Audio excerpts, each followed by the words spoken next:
a nuestro Señor por su presencia.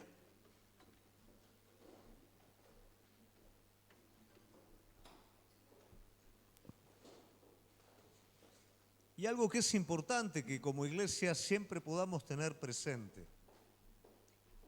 Usted está nadando en un río. Un río tiene una corriente. Y el día que usted deja de nadar, no se queda quieto en el lugar. Usted retrocede. Cada vez que nadamos, aunque sea despacito, avanzamos. Y cada vez que nos dejamos llevar, retrocedemos. Hay tiempos que no vamos a tener ganas de hacer un montón de cosas, pero nuestro espíritu sí va a estar dispuesto y lo va a querer hacer. Y ¿sabes una cosa? Cuando no lo tenías al Señor, por más que tu espíritu estaba dispuesto, no tenías ganas y no tenías las fuerzas para avanzar. Pero el Espíritu Santo de Dios es el que obra en tu vida. Y si tu espíritu está dispuesto, esa fuente de fortaleza está a tu favor para ser utilizada. ¿Amén? No, así no. ¿Amén? Ahora sí. Bueno, en esta noche quiero hablar acerca de confiar y permanecer. Tal vez algo que está relacionado con lo que estamos hablando. Confiar y permanecer. El día jueves hicimos un poquito de mención acerca de esa confianza o de esa fe básica, que es la que tiene todo hijo de Dios, que no siempre es la que más se destaca, que no siempre es la que más tenemos en cuenta, pero es la que nos permite en el momento determinado poder hacer esas grandes maravillas que Dios tiene preparado para la vida de cada uno de nosotros. Hicimos mención de una ilustración de que cualquier deportista, bueno en lo que hace, si no tiene un buen estado físico, un buen estado aeróbico, por más que sea bueno en lo que hace, lamentablemente no va a poder dar todo su potencial, todo su fruto. Esa carrera constante que está haciendo cada día, ese entrenamiento básico que hace cada día, es el que lo capacita para poder lograr sus grandes logros. De la misma manera, el Hijo de Dios, en esa fe pequeña que tenemos cada uno de nosotros, que nos fue dada por Cristo, manteniéndonos cada día en ella, creciendo cada día en ella, nos permite alcanzar aquellas cosas que realmente nos sorprenden cuando las vemos en la vida de otros y la vemos también en la vida de hombres y mujeres de Dios. Nadie hace algo grande para Dios si primeramente no se mantuvo en la fe. Los 40 años que Moisés esperó en el desierto fueron proporcionales a los 40 años que guió al pueblo por el desierto, y también toda esa espera fue proporcional a poder abrir el mar que estaba delante de él para que el pueblo pasara y lograr todas esas maravillas de la mano de Dios. Todas aquellas cosas que nosotros anhelamos y queremos, primeramente practicamos, primeramente crecemos en esa fe sencilla hasta alcanzarla. Por eso siempre es importante que nosotros podamos entender que la perseverancia y la confianza es una unión compuesta. ¿Qué quiero decir con esto? Si yo tengo una confianza sencilla, voy a poder perseverar, voy a poder tener una fe a largo plazo. Y esto es una misma cosa. Cuando nosotros vemos la parábola del sembrador, vamos a ver que donde se divide la confianza y la perseverancia, lamentablemente se echa todo a perder. Cuando el enemigo dice que arrebata esa semilla que primeramente fue oída con confianza, todo queda ahí. Cuando no hay raíz en el suelo, esa semilla que primeramente con confianza fue escuchada, no tuvo perseverancia y se secó. Cuando los espinos y todos los males de este mundo ahogaron la semilla que con confianza parecía que prendía, todo quedó ahí. La confianza y la perseverancia están ligadas. Y Dios trabaja en nuestra vida para lograr este aspecto de nuestro carácter. Yo quiero hablar hoy acerca de un personaje al cual Dios le da la oportunidad de confiar y de perseverar. Y yo creo que si abrimos nuestro corazón, probablemente vamos a ver en la vida de este hombre un montón de aspectos y circunstancias que van a edificar nuestra vida también, porque este hombre no es distinto a lo que somos nosotros. Entonces es mi deseo que en esta noche, a través de la vida de este rey de Israel, nosotros podamos estar aprendiendo los principios espirituales que Dios quiera hablar a nuestra vida. Vamos a abrir entonces la palabra de Dios en el profeta Isaías, capítulo 7.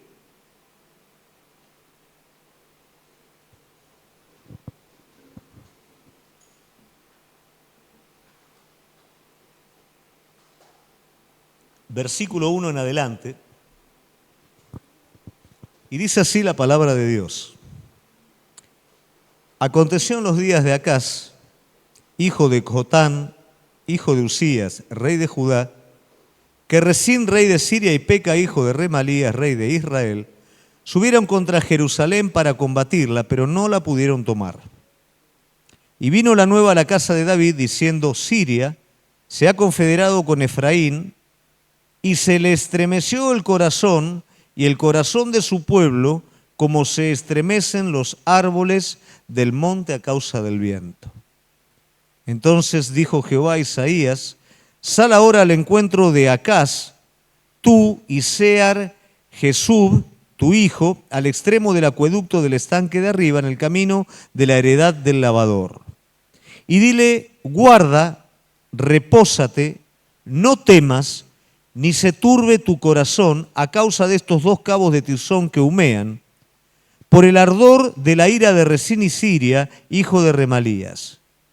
Ha cortado maligno consejo contra ti el sirio, con Efraín y con el hijo de Remalías, diciendo: vamos contra Judá y aterroricémosla, y repartámosla entre todos nosotros, pongamos en medio de ella por rey al hijo de Tebel. Por tanto, Jehová el Señor dice así: no subsistirá, ni será, porque la cabeza de Siria es Damasco, la cabeza de Damasco es Resín, y dentro de 65 años Efraín será quebrantado hasta dejar de ser pueblo.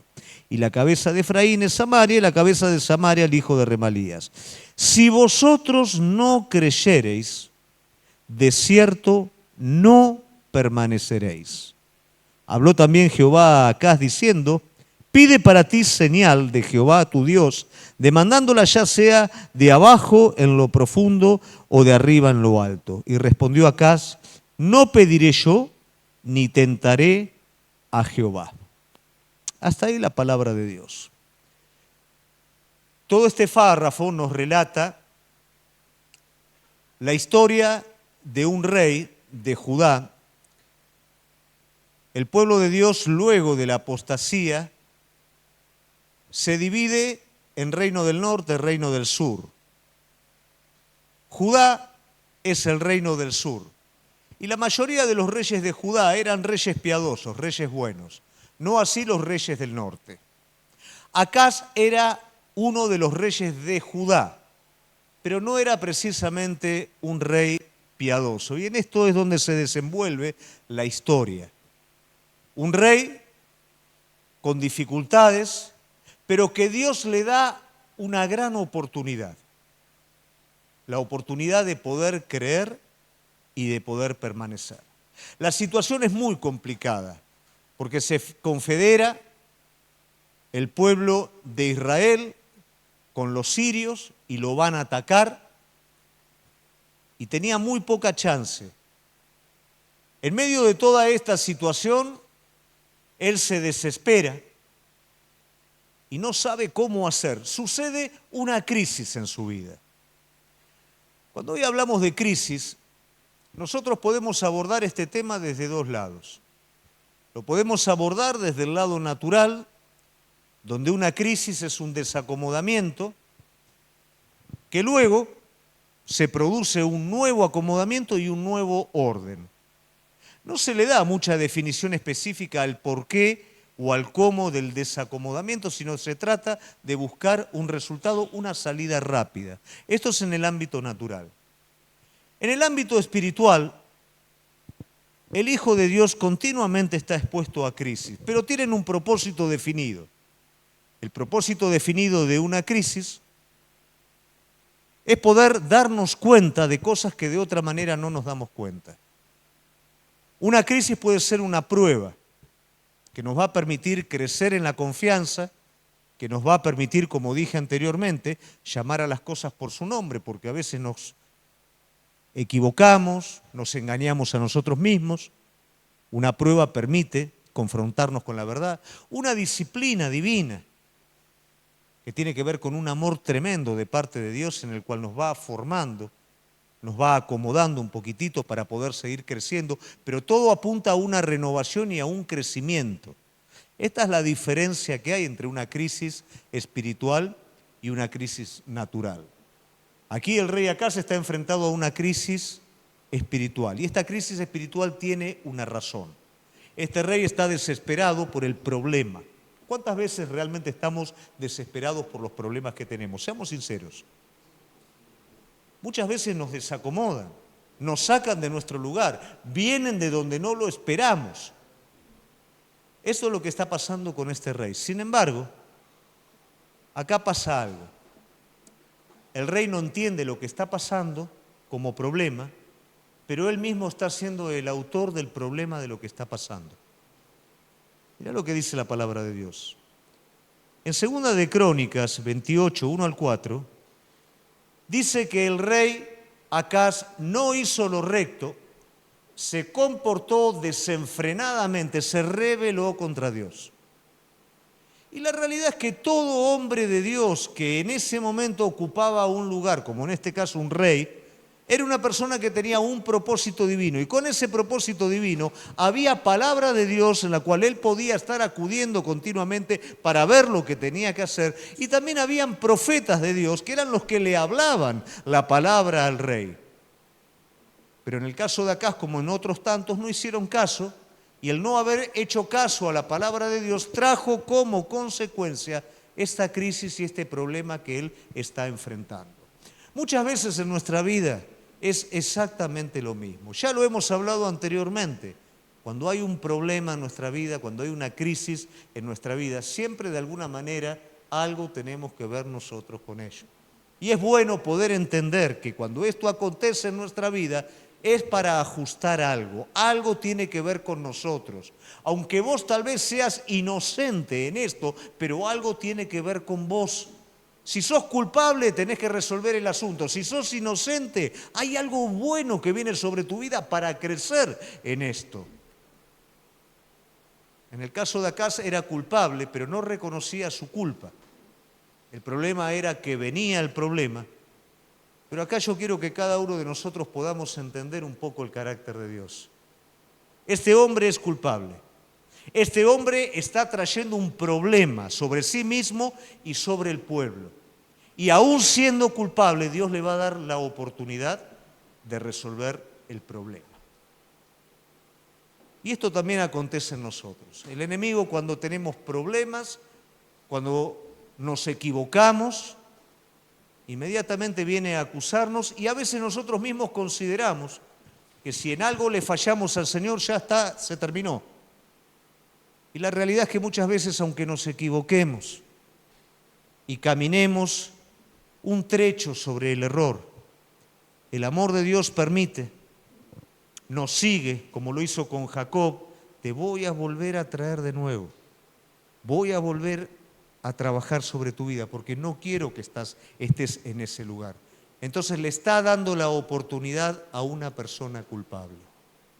Y eso es lo que hace Dios en la salvación de nuestra vida, y eso es lo que hace Dios también en la restauración de nuestra vida, y eso es lo que hace el Señor cada vez que nos equivocamos. Siempre nos da una nueva oportunidad de restauración. Ahora, el asunto es cómo tomamos nosotros esta oportunidad. Acá Acaz puede hacer una cosa, o realmente reconozco que yo soy la raíz del problema, o busco una salida para otro lado. Y vamos a ver entonces qué fue lo que hizo Acaz. Acaz lamentablemente desaprovecha la oportunidad. Pero vos fíjate que Dios le da una promesa, Isaías 7:7. Fíjate todo lo que es Dios para con nosotros cuando aún nos equivocamos. Le da una promesa. Isaías 7:7, ¿lo tenemos? Dice, por tanto, Jehová el Señor dice así, no subsistirá ni será. ¿Qué quiere decir? Los enemigos, aunque vengan contra vos, no van a prevalecer contra vos. Le está dando una promesa. El enemigo va a venir contra tu vida, pero no va a prevalecer. Y hasta ahí todos nos quedaríamos contentos. Pero eso es una parte muy pequeña. A veces en medio del problema que nosotros generamos de alguna forma, Dios nos da una promesa. Este problema se va a terminar y nosotros estamos contentos. Qué bueno, se termina el problema. Pero pará, porque el problema es la parte más chiquitita del iceberg. Lo que se tiene que resolver es la raíz que originó el problema, y la raíz que originó el problema está en Acaz. Y el Señor quiere hacer algo completo. Primero, yo te voy a proteger de las consecuencias del problema, pero vamos a resolver la raíz para que esto no venga más sobre tu vida. Mirá la oportunidad que le está dando a alguien que se equivocó, la misma oportunidad que nos da a nosotros. Pero a veces nosotros nos quedamos como se queda acá con ese problemita resuelto. Señor, sacame este problema y ya está. Iglesia, expandamos nuestro corazón y nuestra mente y no le pidamos a Dios que nos saque un problema. Pidámosle al Señor que trabaje en nuestra vida para no volver a repetir lo mismo. Pidámosle al Señor que ensanche nuestro corazón para no hacer y caer siempre en lo mismo. Que Él haga una obra completa y dejársela hacer de manera completa. Aprovechá la oportunidad. Le está dando una oportunidad a Acaz. Primero, le está dando una promesa. El enemigo no va a prevalecer. Quédate tranquilo. Bueno, ahora también le va a dar el consuelo. Mirá el consuelo. En el versículo 4. Guarda, repósate, no temas ni se turbe tu corazón. Es cierto, viene el problema, hay una desesperación, sos culpable, pero el Señor le está diciendo, primero, quédate tranquilo, el enemigo no va a prevalecer. Y vos tenés que tomar una actitud. Guardate, quédate tranquilo, confía. Decime si no es maravilloso nuestro Señor. Esto mismo pasa con nuestra vida. Hicimos lío, tenemos consecuencias del lío que hicimos, no sabemos cómo salir de este lío. Y Él agarra y te dice, bueno, vamos a hacer una cosa, yo voy a resolver el lío. Vos confía, quédate tranquilo, no te ansíes, no hagas locura, vamos por orden. Yo voy a resolver el lío y voy a resolver también lo que hay en tu corazón. Pero vamos por orden. Y acá le hace la advertencia. Versículo 9. Si vosotros creyereis, si no creyereis, de cierto, no permaneceréis. Entonces acá le está diciendo a Acaz, tranquilo. El enemigo no va a entrar. Reposate, confía. Pero cuidado, Acaz, que yo garantice la victoria sobre esto, deja en vos la responsabilidad de permanecer en confianza, de creer, porque si no crees, no vas a permanecer. Pero no le está diciendo, si no crees, no voy a resolver el problema del enemigo. Si no crees, Acaz, vos te vas a desviar. Vos vas a echar a perder todo. El enemigo no va a entrar en la ciudad, pero vos te vas a perder. Eso es lo que le está advirtiendo. Vuelvo a repetir lo mismo, iglesia. A veces queremos que un problema se resuelva. Y lo que nosotros tenemos que entender que el problema más grande se tiene que resolver adentro de nuestro corazón. Si nos conformamos con que algo se solucione y no vamos más allá con el Señor para que el Señor resuelva la raíz, eso cada vez nos va a llevar a un ciclo, nos va a llevar a una espiral descendente que va a ser nocivo para la vida de cada uno de nosotros. Y eso es lo que yo en esta noche como pastor quiero advertirte como iglesia, porque Acaz no le hizo caso a la oferta del Señor y comenzó a entrar en una espiral descendente. Por favor, si alguno de nosotros comenzamos a entrar en esta espiral, en esta noche es la oportunidad para ponerle un freno a esto. ¿Cómo empieza esta espiral descendente? Segunda de Reyes 16:7. Téngalo ahí. Acaz tenía en esta situación una decisión tomada. Y lamentablemente, el peor enemigo que tenemos cada uno de nosotros a la dirección del Espíritu Santo es cuando tenemos en nuestra vida decisiones tomadas, le guste a Dios o no le guste. Ya las tenemos tomadas, pero eso no es lo peor. Lo peor es cuando justificamos esas decisiones que hemos tomado. Entonces Acaz envió embajadores a Tiglat-Pileser, rey de Asiria, diciendo: yo soy tu siervo y tu hijo. Sube y defiéndeme de la mano del rey de Asiria, de mano del rey de Israel, que se han levantado conmigo. ¿Por qué él no podía creer en Dios? Porque ya había tomado una decisión para salir del lío. El Señor lo quiere sacar y no solamente quiere resolver el problema, quiere resolver su problema también. Pero él lo único que va a hacer es acrecentar su propio problema. En vez de confiar y acudir al Señor, va a confiar y acudir al enemigo. Y al enemigo lo va a llamar padre y al enemigo le va a decir: yo soy tu hijo. ¿Acaso el enemigo puede ayudar contra el enemigo? Jesús mismo dijo: una casa dividida puede prosperar, pero ya Acaz había tomado la decisión de no hacerle caso a Dios, de no confiar en Dios, sino de confiar en el brazo del hombre. Primer paso de la espiral descendente. Cuando ya tenemos decisiones tomadas y decidimos confiar en otra cosa antes que en Dios. Lo que el Señor le está diciendo como advertencia: si no creyeres, no vas a permanecer. Esto es el primer punto de correrme de la mano de Dios. El segundo es un argumento religioso contra la decisión que estoy tomando. Él dice: no voy a tentar al Señor. El Señor le está diciendo: pedí una señal del cielo y te la voy a dar. ¿A quién no le gustaría eso?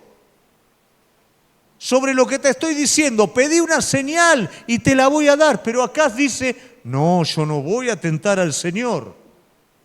Todo verso, toda mentira. Lo que no quería hacer Acaz era confiar en Dios. Lo que no quería hacer Acaz era arrepentirse y reconocer que el gran problema lo había traído él.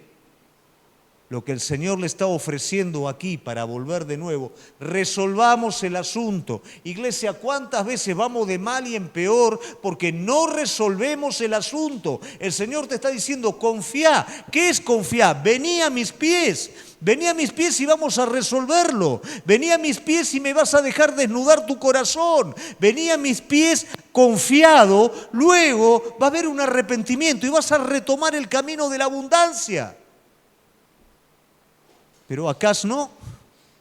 Acaz ya tenía una decisión tomada: confiar en el enemigo y que el enemigo le iba a poder dar supuestamente lo que Dios tenía preparado para su vida. Pero ¿cómo hago yo cuando tengo una decisión tomada?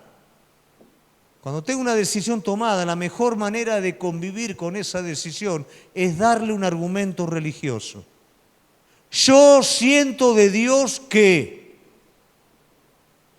No, ¿cómo voy a tentar a Dios con esto? Dios se lo está pidiendo. Es como cuando el niño se enoja con el padre y capaz que el padre le dice: mirá, en el verano yo te voy a dejar jugar todos los días a las 4 de la tarde, te podés ir a la plaza. Pero resulta que metió la pata, entonces le pone una penitencia. Y en esa penitencia, ¿qué le dice? Por esta semana no salís.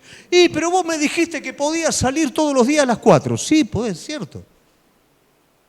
Pero ahora no podés porque estás en penitencia. Le usa la palabra al Padre y le va en contra de lo que el Padre le está diciendo. Acá toma la palabra de Dios y va en contra de la dirección del Espíritu Santo. Cuidado cuando el Espíritu Santo te está guiando.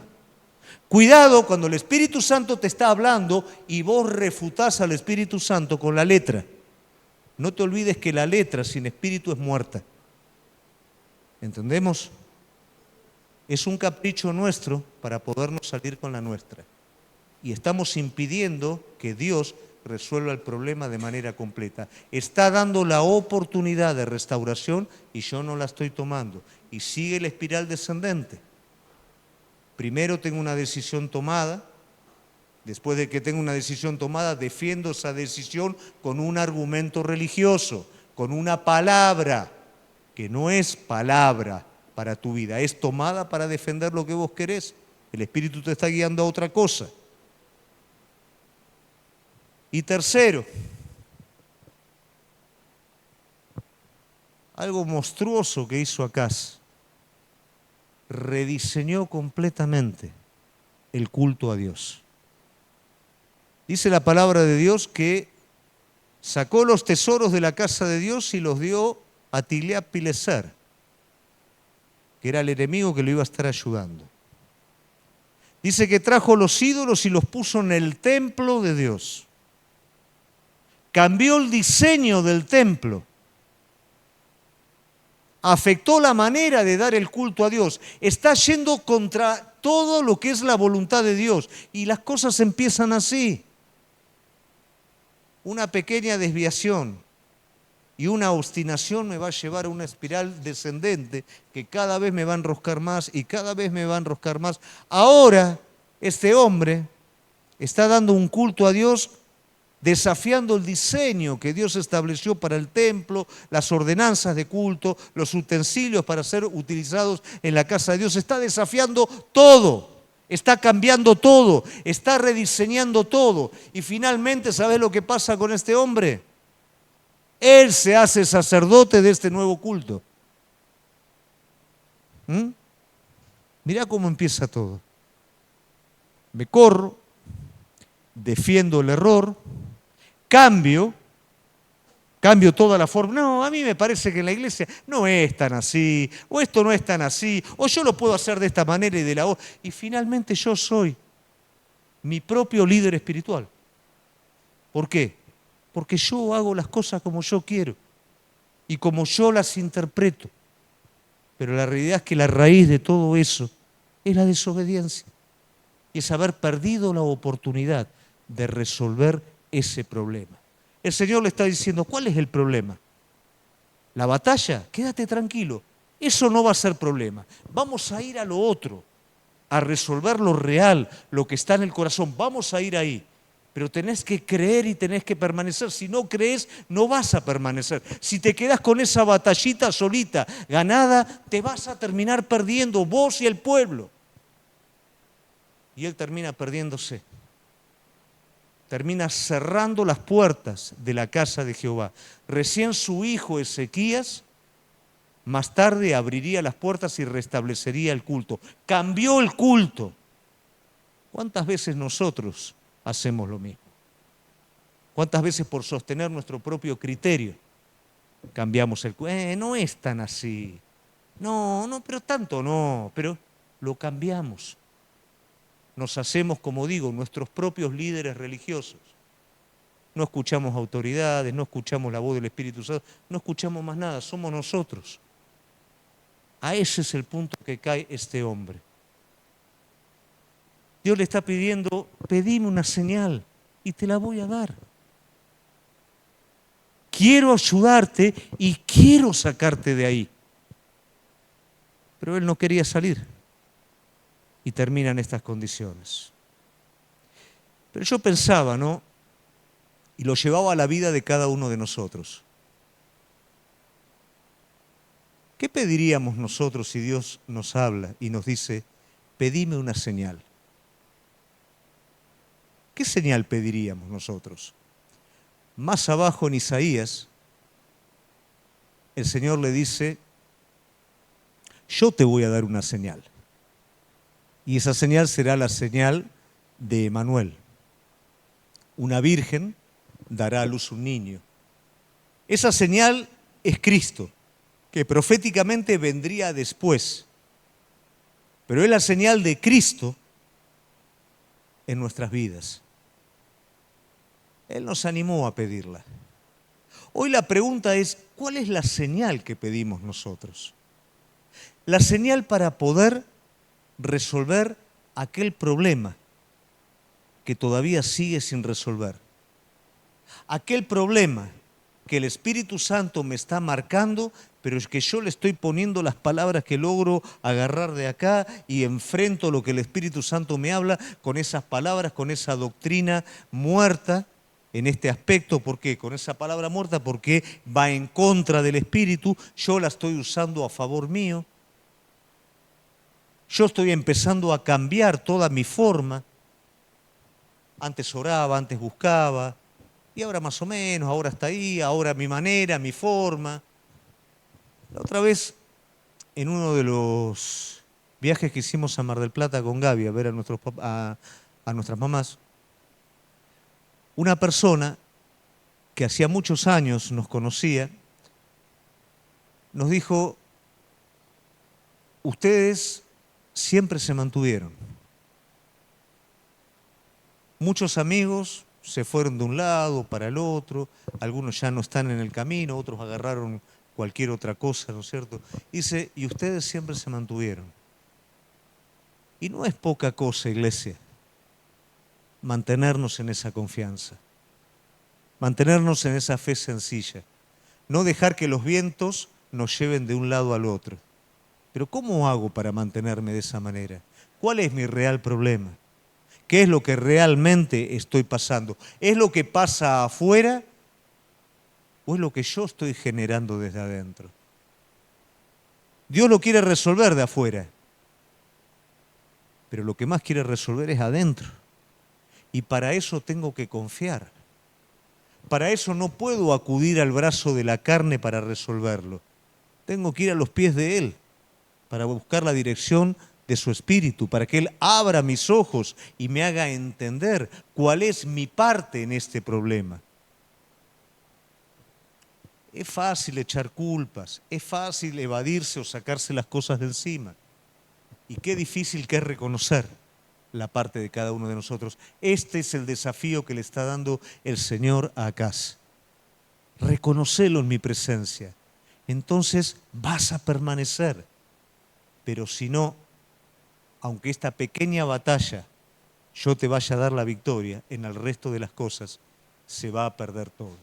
No te conformes con un logro. Conformate con estar en la presencia de Dios, conformate con que tu corazón esté en la perfecta voluntad de Dios, con que cada una de tus cosas estén resueltas delante de su presencia, porque eso te va a garantizar un éxito completo en el futuro. Pero un pequeño logro temporal no te garantiza absolutamente nada.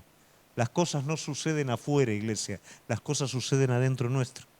Y el Señor nos desafía a poder confiar para mantenernos. Entonces yo hoy por hoy digo, bueno, ¿y cuáles serían las señales buenas que nosotros necesitaríamos? La señal que le propuso el Señor a Acaz fue la señal de Emanuel, que es Dios con nosotros. Mateo 16, 1 al 4, le piden a Jesús que dé señales. Y Jesús habla de la señal del profeta Jonás. ¿Y qué es la señal del arrepentimiento? ¿Cuál era la solución para Acaz? No era buscar a alguien poderoso que lo defendiera. Era simplemente venir a los pies de Jesús y reconocer. Venir a los pies de Dios, no de Jesús en esa época, a los pies de Dios y reconocer. ¿Qué precio le costó? Dice la palabra de Dios que aún este hombre, Tiglat-Pileser, después se le volvió en contra y lo oprimió. Usó todo el dinero, todos los tesoros, se quedó sin nada. Mirá dónde nos lleva la obstinación. Cuando simplemente el Señor le está diciendo, vení a mis pies. Vení que hablamos. Vení que te hago ver dónde está el problema, así lo resolvemos. No, así. y lo perdió todo. Hoy por hoy, ¿cuál es la señal más importante que cada uno de nosotros necesitamos, iglesia? La de la convicción, para podernos arrepentir, para poder despejar el camino de los errores y de cualquier cosa que nos haga tropezar. Esa es la señal que hoy necesitamos. Hoy necesitamos una convicción profunda que nos traiga a los pies de Él, que nos haga dar cuenta de nuestro error y que nos permita quebrantarnos a los pies de Él y no perseverar en un error que nos va a terminar acabando. ¿Acaso hay señal más grande que esta? ¿De qué me vale una señal externa de las cosas? La señal más grande que yo necesito es la convicción de pecado en mi corazón. Juan 6:30. Cuando Jesús multiplicó los panes, multiplicó los peces, después le dicen, ¿y qué señal nos mostrás vos? Después de que hizo todo eso, ¿no? Podía seguir multiplicando panes y multiplicando peces y nadie se iba a convencer por las señales. Porque la señal no convence a nadie y la señal no tiene la capacidad de cambiar el corazón de nadie. Pero la señal que Jesús les dio es: yo soy el pan de vida, yo soy el sustento. Y esa es la otra señal que nosotros necesitamos para nuestra vida. ¿Qué cosas estamos comiendo que son las que nos dan fuerza? ¿Y qué pasa cuando esas cosas no están? ¿Qué me está dando fuerza? Tal vez me da fuerza el trabajo, tal vez me da fuerza logros, tal vez me dan fuerza cuántas cosas. Pero ¿qué pasa cuando esas cosas no están? ¿Hay fuerza en mi vida? ¿De qué me sustento? ¿Qué como? ¿De qué me alimento? ¿Qué me hace pleno? Bueno, la señal que necesitamos es la del pan de vida sobre nosotros. Cuando comemos ese pan de vida, nos llenamos. Cuando comemos ese pan de vida, ese sustento sobrenatural, somos plenos. Tenemos todo lo que necesitamos. Necesitamos esa señal sobre nuestra vida. ¿Y cuál sería, pastor, la señal del pan de vida? La revelación de Cristo en nosotros. El devocional no es un ritual, iglesia, es un buscar el pan de vida para comer a la mañana antes de salir. Y para que esa comida tire por todo el día y para mañana también y pasado también. Cada vez que como la palabra de Él, cada vez que Él se revela a mi vida a través de su palabra, es la señal más grande que puedo tener. Que yo le pregunte algo y que Él me conteste. ¿Querés señal más grande que esta? Pero Acaz no quería recibir respuesta de Dios. Acaz quería hacer lo que Él quería hacer. Y eso es lo que nos pasa a nosotros. Acaz no quería señal de Dios. Porque si le daba señal de Dios, tenía que obedecer. Y él no quería obedecer. Y a veces nosotros, ¿por qué nos secamos en nuestro devocional? Porque no buscamos palabra de Dios que confirme sobre nosotros. No buscamos una revelación que nos diga, no dobles a la derecha ni dobles a la izquierda. Entonces nos secamos, se hace aburrido el devocional. No buscamos esa señal de Dios, que es la dirección de su Espíritu a través de su palabra. Y la tercera señal, volvemos de nuevo, Isaías 7:14, que es la de Emanuel. ¿Y qué es la de Emanuel? Dios con nosotros. Pero ¿cuál es la señal más grande que hoy tiene la iglesia y que tenemos cada uno de nosotros? Cristo en nosotros. Es la señal más grande que tenemos. ¿Qué es Cristo en nosotros?